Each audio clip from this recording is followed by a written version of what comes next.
Chris, good morning. Hey. Oh, sorry. Good morning. Good morning. Sorry, I was just really engrossed in this book. It seems to be written in French, though, for some reason. It's Lebanese. I can see how you could make that mistake, though. It is. I can understand a couple of the words written in there. Anthony, good morning. I use college words. You're a college professor. You should have. Book launch. I'm excited about half of it. It is a terrific book. I'm Is it really? Genuinely learning a lot about it. I haven't read it yet, so I'm excited to hear how other people. That's good. It's good that you're excited about reading your book. That's yes, going to be great. I put my name on it. I probably should read it.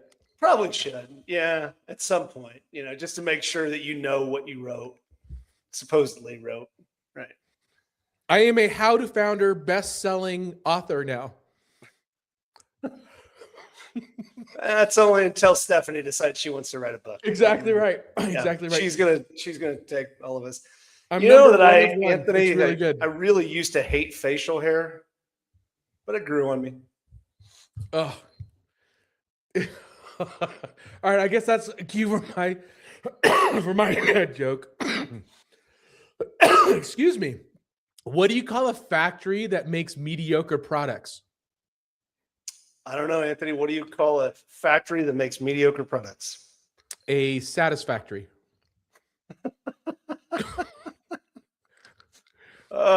It's really God, dumb. I hate that. I thought that's so funny. Anthony, what's the one? Let's get us out of this. What's the one employee habit you're still carrying that cost you the most? Gage spent a decade at BlackRock before launching Rad Reads, the promotion instinct that made him a top performer for nearly a decade.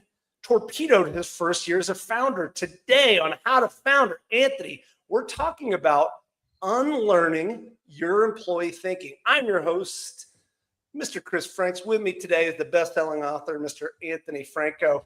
Thankfully, we have a real author on the show today, like an actual best-selling author, not just one that pretends to be like us. Mr. Randy Gage is a founder, entrepreneur, a New York Times best-selling author, and a member of the Speakers Hall of Fame. That's like golf clap for sure. Speakers Hall of Fame. Spent a decade teaching founders to deprogram limiting beliefs and think like builders. Randy, thank you. Thank you for joining us. If I had to put you on the spot, who had the better dad joke this morning? Was it Anthony or I? I will take the fifth. So smart. The answer is so they're smart. both so terrible. We both have very fragile egos, so I appreciate you being. Yeah, I actually appreciate that. All right, let's get right into it, Randy. It's a fascinating topic. In your opinion, what's the single most dangerous thing that we as founders bring with us that we learned in corporate America, that we learned from operating at a big company?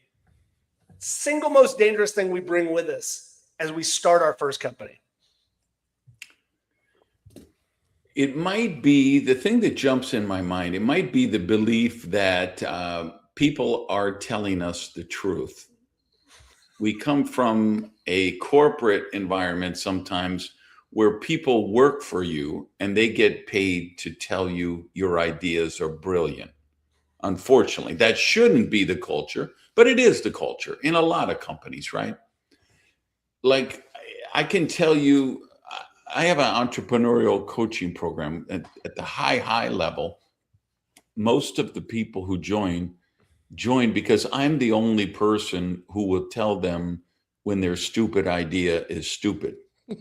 That's exactly why Anthony and I hang out. It's just stupid. Right.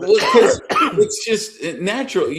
Unfortunately, for a lot of people, it turns into surrounding themselves with sycophants and yes men and yes women. And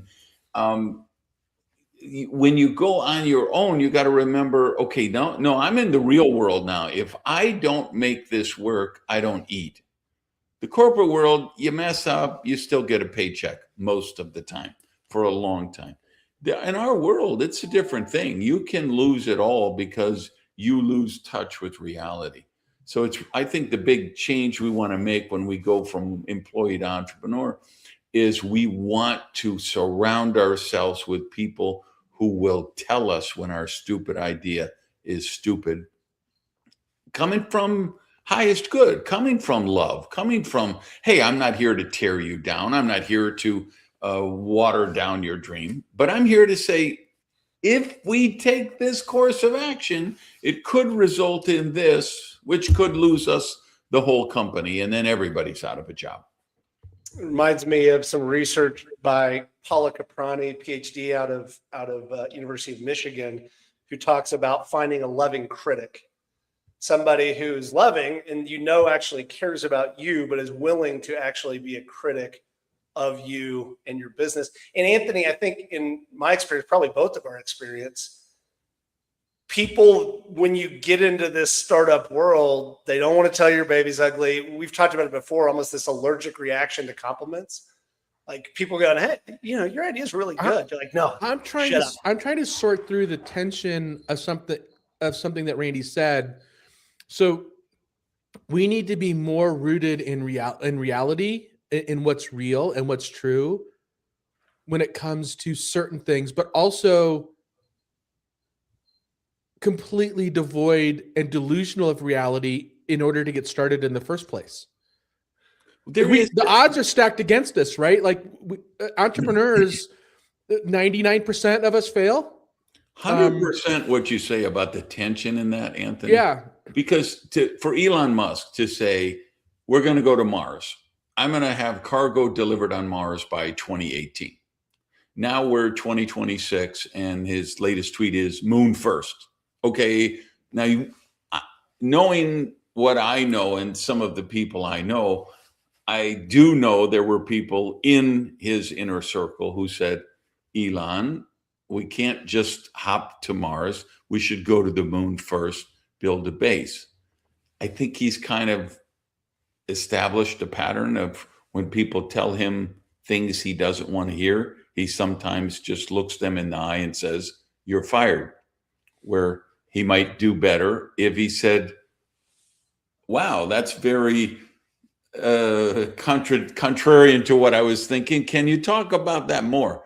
Because it is a tension. The reason why Elon is the most brilliant visionary entrepreneur of our time is because he is crazy, delusional. Hey, we'll go to Mars. Hey, we'll catch a rocket with a couple of chopsticks and reuse it. And it's also the reason that he misses every deadline by 25 times and, maybe alienates a lot of people and creates a lot of excess friction for himself that he doesn't need, because he doesn't want people to water down his dream and tell him, well, the reality is maybe we should build a base on the moon first and use that as a staging area because of the gravity and the other processes. So I think you're dead right about that's a tension. And Chris, when you say the guy who said the loving critic, that's the key thing, right? Because we all can find 100 people who would tell us we're stupid. All we got to do is post something on X, and instantly 100 people will tell you what an idiot you are. You don't need more of that. You need people who actually have your highest good in mind. And when they tell you your baby is ugly, then okay, baby's ugly. I want to frame out the conversation a little bit more, because I think for us to have, kind of get a couple layers down, we need to start by defining what we mean by employee thinking. And I have something in my mind, but I'm interested for both of you. So start with Randy and then Anthony.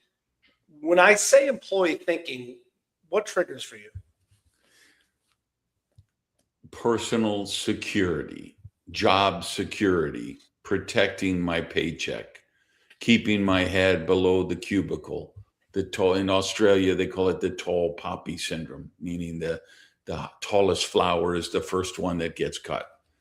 A lot of employee thinking is that. Stay low, keep your head below the cubicle, make it to Friday, and then you can go home and get your 12-pack and binge watch Netflix, right? Whereas an employee is saying, why has nobody ever done this before? And an entrepreneur would say, why has nobody ever done this before? Why isn't this possible? What is this bold, imaginative solution that I can create for this very real problem that people have? We create value by envisioning better possibilities, solving problems, adding value. The more an employee can train themselves to think like an entrepreneur, how do I solve problems? How do I add value? The more valuable they become to the corporation, and ultimately, the more job security they have. But unfortunately, in a lot of cases, it's the opposite. They think if I stay below the cubicle and I don't speak up at meetings and I don't post anything in the Slack channel, I can coast my way to retirement. Anthony, same question. What is employee thinking? Employees, I put it this way, employees follow instructions, entrepreneurs build. I think that's the fundamental difference. And I think that if you're a good entrepreneur, you're probably a terrible employee, not because you don't care about the company, but because you're not a culture fit with everybody else that's there just to go along to get along. I wanted to follow up on that because it's funny when Randy said something, I was like, I wonder, other than a very senior executive position, I wonder if people that have been founders actually would be good entrepreneurs, are good employees. I'm not sure, but I'm going to put a wrapper on this and I'll follow up with a question, Randy, which is, I think that what we're saying here is that employees are people that oftentimes are about protecting a paycheck and protecting where they are. And they're ambitious and they want to move forward, but almost by definition, you have a scarcity mindset in that moment. Because what you're doing is you're saying, I don't want to lose this thing. I've got it. That represents stability. And not everybody should be an entrepreneur, right? Like not everybody should be a founder. There's plenty of people that works incredibly well for. But it is a particular mindset where you say, no, I just don't want to be fired because then I have to go find another job and all this other stuff. And that's almost the exact opposite of what a founder does. It's like we're constantly living kind of in this amorphous world of making money, not making money. It's just, and the idea of that steadiness it's almost kind of allergic to it. Is that a fair way to sum it up, Randy? Yeah, because the entrepreneur, you're saying, I got $400,000. I could buy a state-of-the-art Lambo. I could buy a little beach cottage, or I could found my company and risk it all. And they risk it all. They'll delay the Lambo. They'll delay the beach house. They'll whatever. They will put their whole dream into it. Where an employee is saying, that would not be a wise decision right now. Play it safe. Play it conservative. You need this paycheck. For me, I'm with Anthony on this. I always say I'm psychologically unemployable. If you hire me, one of us is going to be dead within 60 days. Yeah, I would say I burned the building down. Like I would be thrown out of my ass or burn the place down. It would just not go very Yeah. Now, we're the perfect employee in the sense of we know how important culture is. We know how important teamwork is. So we try to do that. But when we have a boss who just wants to do something stupid, we're never going to let them get away with that. And a lot of cultures that it's going to get you fired, or, like I say, you're going to end up killing them or they're going to end up killing you, but it isn't going to be pretty in the end. But I think that's absolutely right. I think entrepreneurs can be really great employees for really great leaders. Yeah. It's just those two don't meet that often. They don't. It's funny. I want to just take a small tangent here, and then we'll get back to the overall thought around what employee thinking is and how you bring that with you. But Anthony, I know a few of our friends have made just a ton of money. None of them drive Lamborghinis. Like we've said this before, but the reward for the job is the job. We just want to keep doing the job. And yeah, I mean, some people have made money where their great grandkids are going to get rich and they'll buy a nice, buy a place in the mountains or something like that they don't use because they want to be in their basement coding. It's like, it's a weird thing where status and prestige, normal societal status and prestige, doesn't really play into the world that we live in, because the people that do this job, we're impressed by the people that keep doing this job. And if they get an opportunity to do the job, we're like, man, good job. That's well done. Yeah, I always hate to put, say all entrepreneurs and because there are some entrepreneurs that are entirely motivated by money and very successful. They care about the yachts and the Lambos but I would agree with you. Let me put it this way. The entrepreneurs I like hanging out with are the builders. The ones that don't talk about money, they're multimillionaires and show up at a meetup in a t-shirt and jeans. Those are the folks that I have stuff in common with. I personally don't understand. Like, money is the measure of if you built something good. It's not the goal, it's the measure. Randy, what do you think? Are we onto something, or are we full of it just because we don't drive Lamborghinis? Oh, no, we're definitely onto something. Here's a resource for anybody watching or listening now. Right on my homepage, randygage.com, there's a free PDF, The 7 Elements of an Abundant Life. My podcast, my blogs, my books, my Entrepreneur Accelerator program, everything I do is based on that philosophy. And money and material things are one part of a prosperous life. I actually have a framework breaking it down into 4 quadrants, and money and material things is one part of one quadrant. The mistake people make is, and they're both the same consequence mistake. Mistake number one is they say money is the answer. As soon as I'm rich, all my problems are going to go away. No, that's not going to happen. Money solves your money problems. Money will not solve your addiction problems. It won't solve your egoistic problems. It won't solve your relationship problems. But the opposite of that is also the case. People say, well, money doesn't matter. It's just money, or it's just things. That's just as dangerous approach, because if you're worried about paying the light bill, you're not going to be doing your highest good to the world.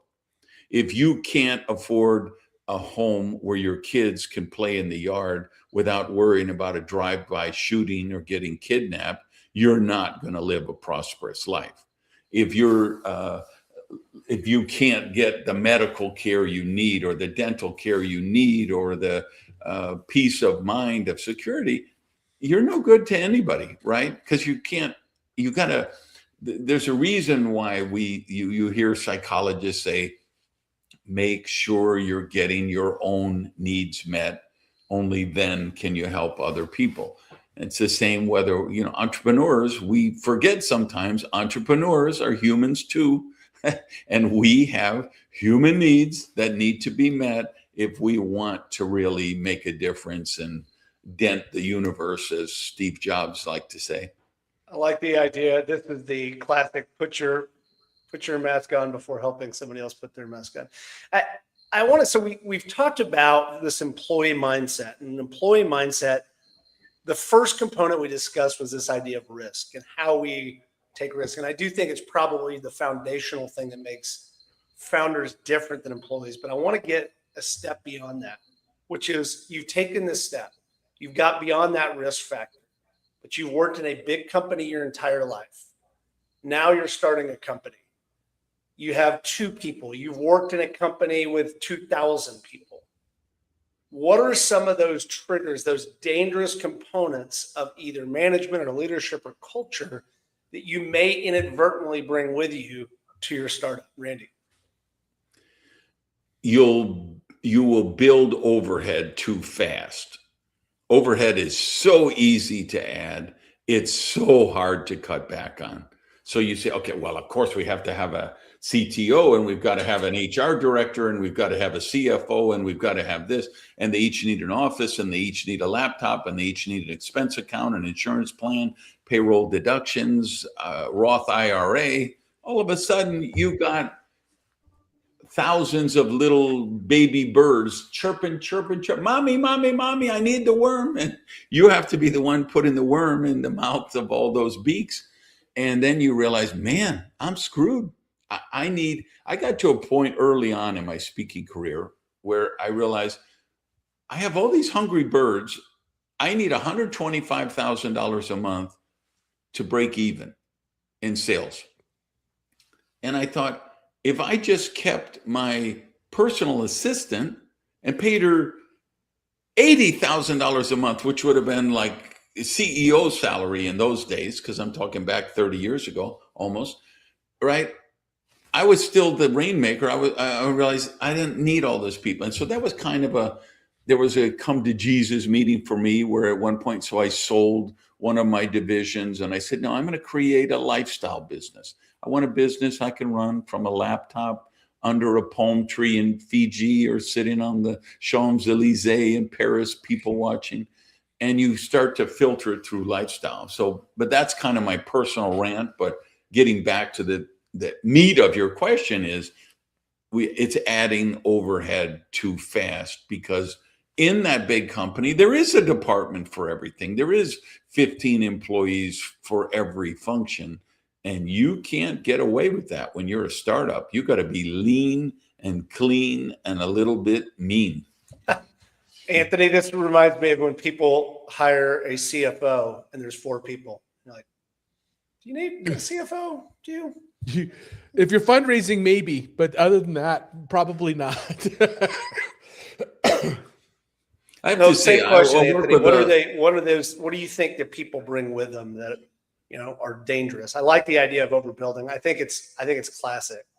And oftentimes you overbuild structure into a small company because that's what you're used to, is structure and organization and systems and process.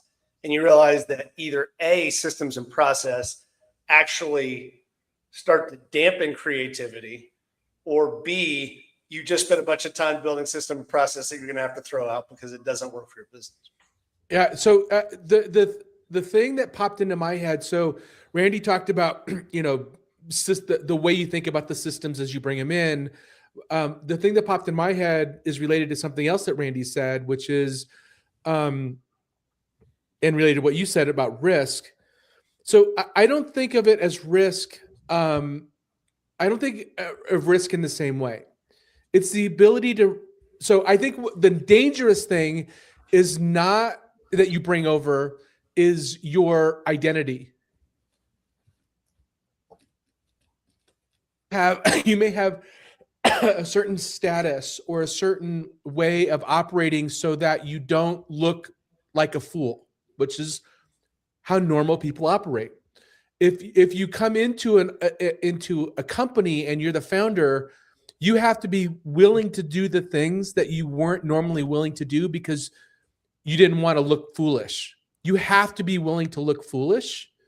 And if you don't bring that in, if you're not willing to make really big public mistakes and then put them right, and move on, I think that's the bigger danger.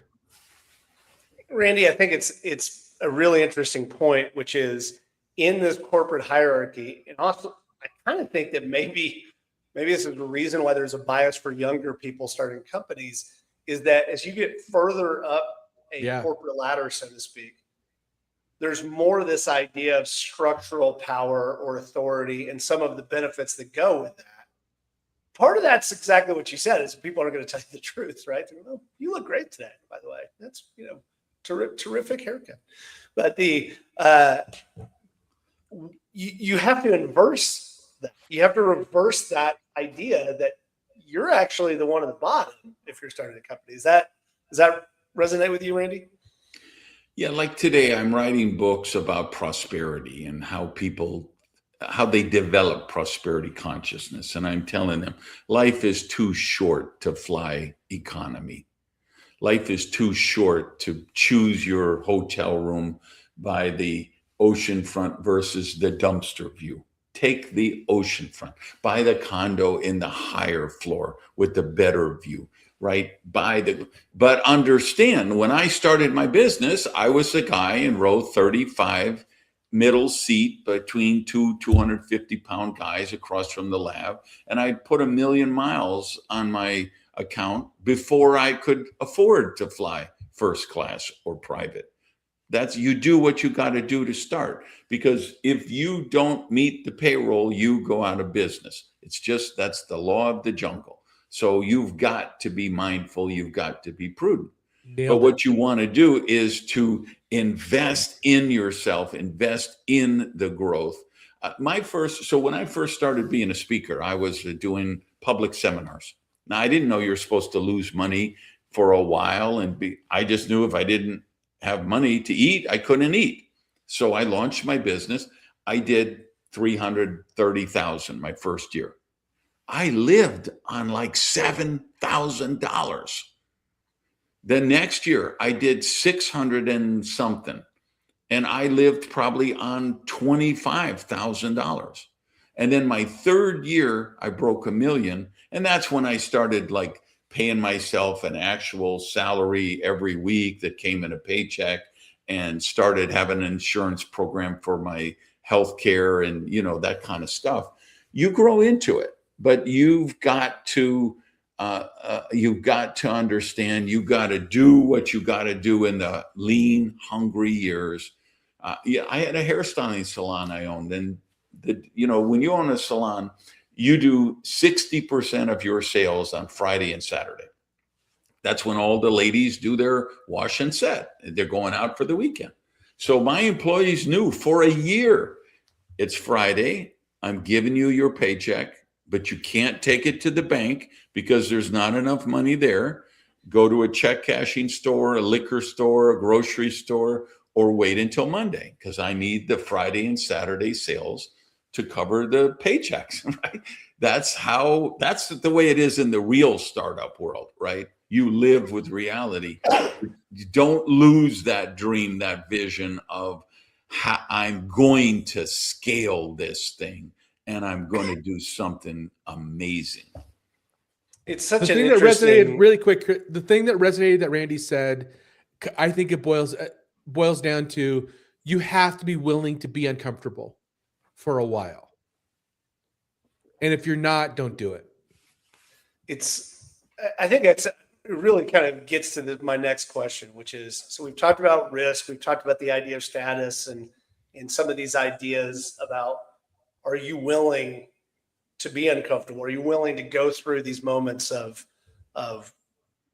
pain? And it's not easy. And Anthony, we joke about this all the time and we try to make light of it, but it can be incredibly challenging, incredibly stressful. Randy, you lived off of $7,000. That's like, it is while you just made $300,000 top line. It's incredible.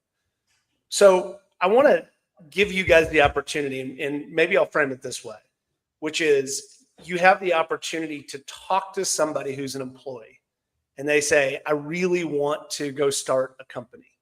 I want to do this. This is a dream. I'm really aspiring. Other than Anthony, I know what you're going to say, which is don't. You know my answer to that question. Don't do it. They're very convinced. What specific advice would you give them? So they're going to do it, Anthony. What specific advice can you give them about what to take with you from your previous corporate experience and what to leave behind? Randy, what do you think? Well, I'd say I do think you can do this in stages. My advice would be, don't just throw down everything and start over. Get a side gig. What is that thing? That free PDF I told everybody to get. One of the first thing it says is, do work that lights you up. And the second thing is, surround yourself with people who honor that work. You don't have time. You can't afford any employee, any partner who isn't lit up by the work the way you are, right? So find that thing that lights you up and start it as a side gig. Keep the job at the bank. Keep the job at the airline. And you're going to say, yeah, but then I have my kids and my wife and my this and that's part of the price you pay. You're going to sacrifice.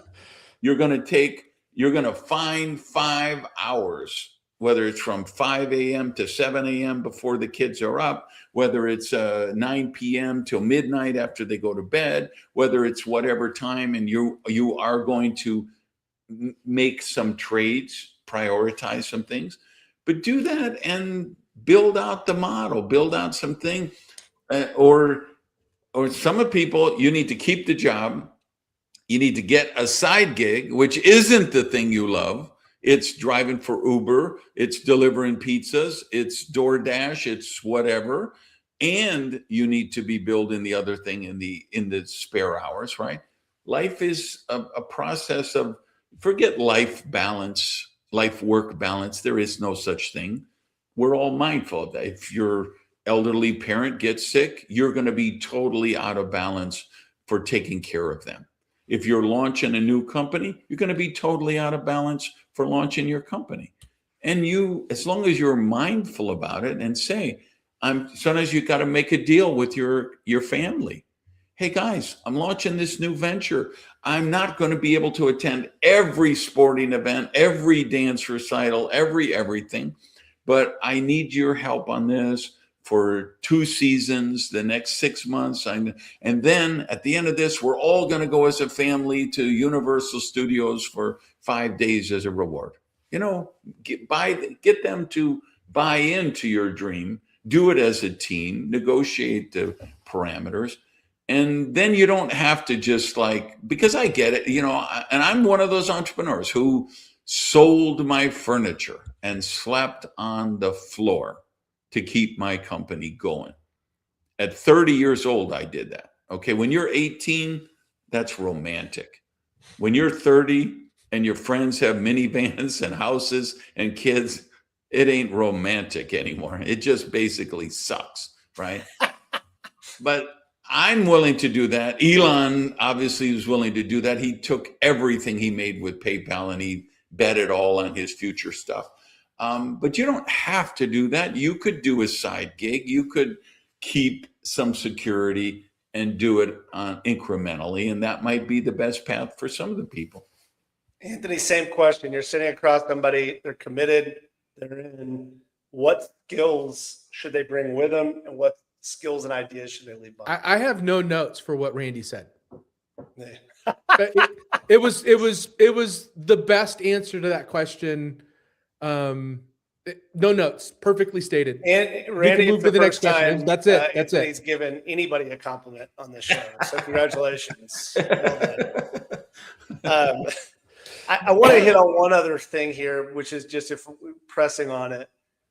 I think that there's an idea as an employee about what working hard and what time and time management looks like versus what time and time management and working hard looks like as a founder. And I don't know that there's anything that can truly prepare you as an employee to what it means to work hard as a founder. And people sometimes kind of get shocked when I was like, yeah, I worked 18 hours a day for 2 weeks to get this thing done. Like I literally did that. And it didn't, I worked for that amount of time. And I'm not trying to make this the hustle porn thing, because I know it's incredibly dangerous. But there is this idea of, and Randy, I think you hit on it, which is this idea of work-life balance. Founders don't have work-life balance. They try to incorporate everything into their experience, but there's no balance there. Well, in terms of resource, I actually could give 2 resources, but it'll surprise people because of the context. They're both books by Dan Sullivan and Dr. Benjamin Hardy. The first is called Who, Not How. And the second one is called 10X is Better Than 2X. And they're both about scaling. But what lit me up about those books when I read them a couple of years ago was it's about how you work in your genius zone and the stuff you have to delegate, this stuff like you entrepreneurs who are listening or watching right now, you're full on, you're in entrepreneur mode. Even though I have never met you in person, I can already tell you, you cannot afford to mow your own lawn. You cannot afford to clean your own house. You cannot afford to wash your own clothes. All right. You have to be doing rain maker activities in your genius zone and paying other people to do the other things. And the same way with the company. So when you are a new founder, you have to realize, wow, I cannot be coding my website. I have to be paying somebody to do that. I need to be talking to my actual customers. How do they like the software? What is the features they think are missing? What are the things they're trying to do with the product that they can't do? How would my product be better? Where should I be doing a speech that would put me in front of other people that would connect me with my dream and help me move forward or find the ideal avatar clients, right? I took this to such an extreme. So you heard earlier, I kind of went from, hey, I don't want all these hungry beaks that I got to feed, right? So I built out a total lifestyle business. I had one paid employee who was Lornette, who worked for me for 27 years. She got in her 70s. She finally retired. I said, okay, I will never have another employee again. I have a video team in Nepal does my social media. I have a print team in Bangladesh that does my X and stuff like that, long form stuff. And I had a VA. And then after reading those two books, I said, son of a, you know what? I need to hire a full-time executive assistant. So I narrow it down to a 23-year-old college kid who's doing two majors at the same time and starts the campus entrepreneurial club and everything. I pay him a ridiculous salary. It was his first job. I said, what would you want? He gave a number. I said, okay, you start tomorrow. And if you do what I think you're capable of doing, next year, you're going to be earning more than your professors, right? But I told him, your job, when I come back from a speech, I need the car fueled, washed, ready to go. I need food in the refrigerator. Find some Colombian abuelita who can come over to the house once a week and prepare all my meals and stack them up in the refrigerator. Work out the housekeeping stuff with Rocio and handle my calendar and let me work in my genius zone. So today, I'm doing a show like I'm doing with you guys. I got 5 of these today. Why? Because I told him, Samuel, you have 2 days a week to book me. So if it's recording my podcast, it's me guesting on another podcast, being on some other media outlet, going to the chiropractor, going to the dentist, meeting Miss Cleo in the astral plane to get my horoscope read, whatever you can book. You got 2 days a week, 5 days a week. You cannot book me.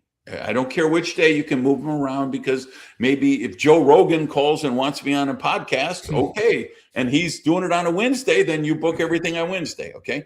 But you only get 2 days a week, and that's it. And then the rest allows me to work in my genius zone and my lifestyle zone, right? So Sundays, I don't work. Saturday nights, I don't work. I have date nights. I have stuff like that. But when I work, I have all this white space in my calendar for critical thinking, writing long form blogs, writing my books, crafting a new keynote speech, and working with my coaching clients and my consulting clients, the rainmaker activity. And as a new entrepreneur, it's really easy to get your whole calendar booked out 12 hours a day. And I'm going to caution you, it's the white space in your calendar where the breakthroughs live. I think there's a good 100%, place for us right. to wrap up and go to the speed round, Anthony, but I want to give you a brief opportunity to react, which is, by definition, every single job in a big company has a job description. And it says, this is what you do. And you like some of it and you don't like some of it, but you have a job description. And you do this thing. When you go as a founder, you do not have a job description. And what Randy's saying is you have to manage your time and tasks to try to identify high leverage tasks versus low leverage tasks. It's a very difficult thing when you're coming from being an employee. what are some ways, just practical advice you would give somebody to say what Randy's saying? Try to make sure that you're spending your time on the things that can make the biggest difference, and then try to delegate the other things. And then we'll get to the speed round. Randy. Yeah, I think three things. I think of three things when he said that. He said one, manage your calendar. So manage your calendar doesn't mean it's full. It means it's mostly empty. The second are related. The second two are related. Email and SMS, email and messages. Be comfortable with not being responsive. I'll leave it at that. Yeah, I mean, I was about to say, you and I don't text each other back for 3 or 4 days at a time. That's Right. just usually what happens. Yeah. Protect your time is dead nuts on. Yeah. All right, Randy, are you ready for the speed round?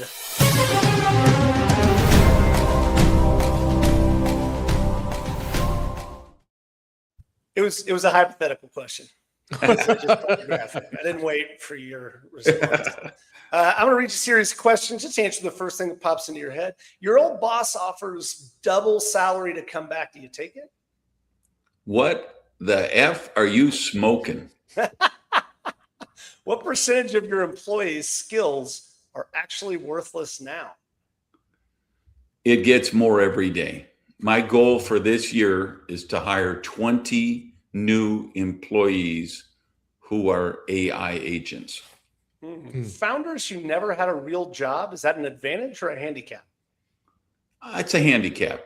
It'd be good if you first worked at McDonald's or Burger King or mop floors and did some of that stuff in the real world before you founded a company.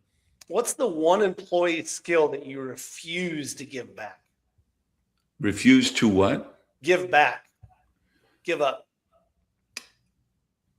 Writing, speaking, people skills. That's what drives any business, nonprofit, relationship, happiness in life. If you're able to articulate your thoughts, writing and speaking, and if you're able to interact with people, those are the most important skills in the world, I think. This is my favorite question. I'll hand it to you as well, Anthony. How many months of runway before employees thinking starts to creep back into your life? I think it creeps back in even if you've got 12 years of runway. If you started like I did, where you just been through that and you sold your furniture and whatever, you're always mindful of it. But you don't let it define you and you don't let it defeat you. I think the more runway you have, the more you start thinking like an employee. The less runway you have, the more hungry you are. The more, I think that anxiety is a great entrepreneurial driver. Interesting take. Really good conversation. A few deep dive recommendations. I even grabbed one as you're talking. Psycho Cybernetics by Maxwell Maltz. Rework by Jason Fried and David Heinemeier Hansen. And Who Not How, the formula to achieve bigger goals through accelerated teamwork by Dan Sullivan. I didn't get the other book that you mentioned, but it sounds amazing as well. Which also, that's also Sullivan, 10 and Hardy. 10x is better than 2x. 10x is better than 2x. Terrific conversation. Randy taught us a lot. Where can we find out more information about you? We've already flashed it up, but let's do it again. Yeah, randygage.com. That's kind of my Starfleet command site. My blog is there, podcast, entrepreneurial accelerator program, everything. Solid nerd reference. I appreciate it, Randy. Good job. Starfleet command. Solid. All right, I'll wrap us up. Chris, thank you all so much for listening. Please be sure to visit us at howtofounder.com, where you can connect with us on LinkedIn and subscribe to our Apple, YouTube, and Spotify channels. Be sure to hit that like button. Be sure to leave us a review on Apple Podcast, because we here at How to Founder, Chris, we believe that you are the pioneers of economic prosperity. And we're just really humbled and grateful to be there along the way with you. Randy, thank you so much. Take care, everybody. Bye.